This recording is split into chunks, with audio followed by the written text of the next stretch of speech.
presented by Ajay Entertainment.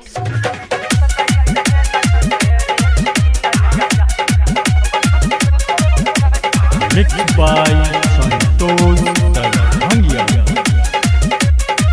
Modi ji के चलते चुन के पूरा जंग हो गए।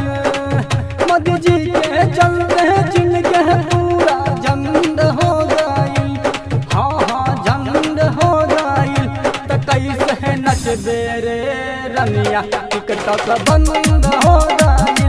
तो कैसे नच दे रे छीनरिया टिकटॉक बंद हो गए।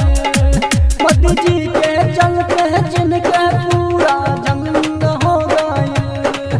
मोदी जी के चलते जिनके पूरा जंग हो गए।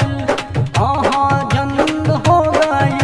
तो कैसे नच बेरे काजलिया टिकटॉक बंद हो गए। तो कैसे नच बेरे छीनरिया टिकटॉक बंद हो गए। क्या नाम है आपका? क्या नाम है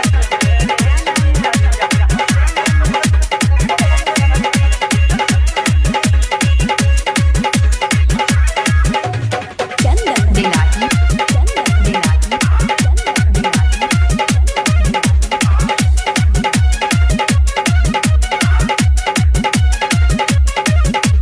माही मानी साथ सुबह पूरी रोड पर जाके है कर मुझी हाजूरी।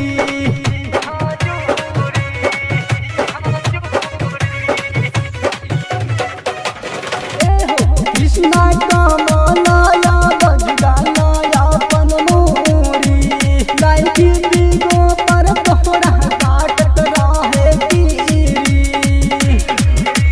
चैना वालन के सारा घमंड हो गए।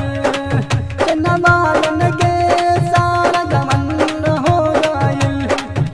घमंड हो गए।